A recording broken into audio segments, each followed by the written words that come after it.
Hello friends, Mahanadi சீரியலுக்கான next எபிசோடுக்குனா திரும்ப பார்க்கலாமாங்க. அங்கே காவிரியுமே பார்த்தீங்கன்னா அங்கே விஜய்க்கு கால் பண்ணுறாங்க. விஜயுமே பார்த்தீங்கன்னா அங்கே யோசிச்சுக்கிட்டே பார்த்தீங்கன்னா அட்டன் பண்ணாமல் சைலண்டாகவே ஆகிடுறாங்க.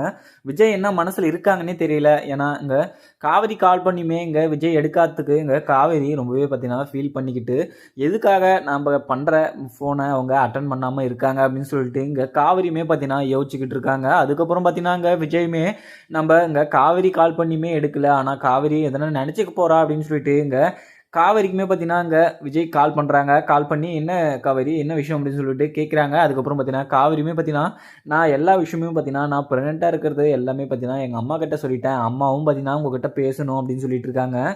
நீங்கள் கொஞ்சம் சீக்கிரமாக வரீங்களா அப்படின்னு சொல்லிட்டு இங்கே காவேரியுமே கேட்க உடனே பார்த்தீங்கன்னா விஜய் நான் எதுக்காக வரணும், நான் எதுக்காக வந்து உங்கள் அம்மா கிட்ட பேசணும் அப்படின்னு சொல்லிட்டு இங்கே விஜயுமே பார்த்தீங்கன்னா ஒரு சைடு சொல்லவும் உடனே பார்த்தீங்கன்னா இங்கே காவேரியுமே பார்த்தீங்கன்னா ரொம்பவே பதட்டமாகவும் ரொம்பவே பயமாகவும் எதுக்காக இது மாதிரி பேசிக்கிட்டு இருக்கீங்க அப்படின்னு சொல்லிட்டு இங்கே காவிரியுமே பார்த்தீங்கன்னா விஜய் கிட்ட கேட்குறாங்க. விஜயுமே பார்த்தீங்கன்னா அங்கே நான் அப்போ எவ்வளவோ படித்து சொன்னேன், உன் பின்னாடியே சுற்றி வந்தேன், அப்போல்லாம் என் கஷ்டம் என் வலி உனக்கு அப்போ தெரியல, ஆனால் இப்போ மட்டும் தெரியுதா அப்படின்னு சொல்லிட்டு இங்கே விஜய் சொல்லிட்டு உடனே கட் பண்ணிடுறாங்க. அதுக்கப்புறம் பார்த்தீங்கன்னா இங்கே காவிரியுமே பார்த்தீங்கன்னா ஒரு சைடு ரொம்பவே பார்த்தீங்கன்னா ஃபீல் பண்ணிக்கிட்டே அங்கே உட்காந்துட்டு இருக்காங்க. அதுக்கப்புறம் பார்த்தீங்கன்னா இங்கே விஜயுமே பார்த்தீங்கன்னா இங்கே காவிரி கிட்ட இது மாதிரி சொல்லிட்டு அவங்களுமே பார்த்தீங்கன்னா கிளம்பி காவிரி வீட்டுக்கு வந்துட்டு இருக்காங்க. இங்கே சாரதாவுமே பார்த்தீங்கன்னா அந்த தம்பிக்கிட்ட நான் ஒரு தெளிவு படுத்திக்கணும் அப்படின்னு சொல்லிட்டு அந்த வீட்டில் போயிட்டு இங்கே காவேரி சந்தோஷமாக வாழுவாளா அப்படின்னு சொல்லிட்டு நான் ஒரு கன்ஃபார்ம் பண்ணிக்கணும் அப்படின்னு சொல்லிட்டு நான் விஜய் கூட பேசியே ஆகணும் அப்படின்னு சொல்லிட்டு இங்கே சாரதாவுமே பார்த்தீங்கன்னா ஒரு சைடு வெயிட் பண்ணிட்டு இருக்காங்க. ஏன்னா விஜய் மீட் பண்ணி பேசுறதுக்காக இங்கே நிவினும் குமரனுமே பார்த்தீங்கன்னா எல்லா இடத்துலையும் ஆஃபீஸில்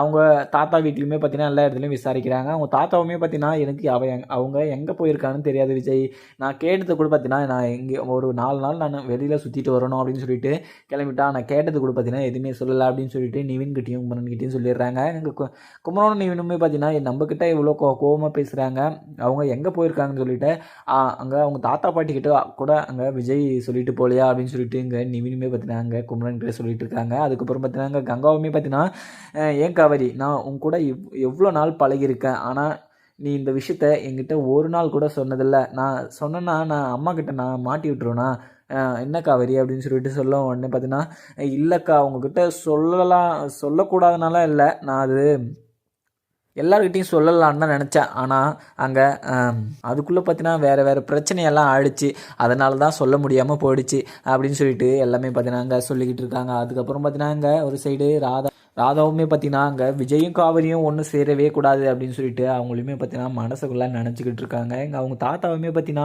இங்கே விஜய்க்கு கால் பண்ணால் எடுக்கவே மாட்றான், அவன் எங்கே போய் தொலைஞ்சானே தெரியல, நம்ம ஒரு ஃபோன் பண்ணுறாங்கன்னா அதை பிக் பண்ணி ஒரு வார்த்தை நான் நல்லா தான் இருக்கேன் எங்கே தான் வந்திருக்கேன் அப்படின்னு சொல்லிட்டு சொல்லலாம்ல, அவன் நான் கால் பண்ணால் கூட எனக்கே ரெஸ்பான்ஸ் பண்ண மாட்டான் அப்படின்னு சொல்லிட்டு இங்கே அவங்க தாத்தாவுமே பார்த்தீங்கன்னா ஒரு சைடு மனசுக்குள்ளேயே யோசிச்சுக்கிட்டு இருக்காங்க. அதுக்கப்புறம் பார்த்தீங்கன்னா அங்கே நிவினுமே பார்த்தீங்கன்னா எல்லா இடத்துலையும் தடுக்கிட்டு இங்கே விஜய் எங்கேயுமே இல்லை, ஒரு 4 நாள் எங்கேயோ வெளியில் வந்து போயிட்டுருக்காரு அப்படின்னு சொல்லிட்டு அவங்க ஆஃபீஸில் இருக்கிறவங்க சொன்னாங்க அப்படின்னு சொல்லிட்டு இங்கே சாரதா கிட்ட சொல்லுவோம். உடனே பார்த்தீங்கன்னா காவேரி நீ தான் சொன்னேன் அவங்க விஜய் என்னை பார்க்காமலாம் இருக்க முடியாது வந்துருவார் அப்படின்னு சொல்லிட்டு, இப்போ பாரு இவங்க சொல்கிறத பார்த்தா அவன் 4 நாள் இல்லை 10 நாள் ஆனால் கூட வரமாட்டான் போல அப்படின்னு சொல்லிட்டு இங்கே சாரதாவுமே பார்த்தீங்கன்னா சொல்லிக்கிட்டு இருக்காங்க. அதுக்கப்புறம் பார்த்தீங்கன்னா அங்கே விஜயே நேரில் வந்து நிற்க உடனே அங்கே சாரதா பயங்கர அதிர்ச்சியோடு பார்த்துட்டு இருக்காங்க. அதுக்கப்புறம் என்ன நடக்குதுன்னு பார்க்கலாமா? வீடியோ பிடிச்சா லைக் பண்ணுங்கள். தேங்க்யூ.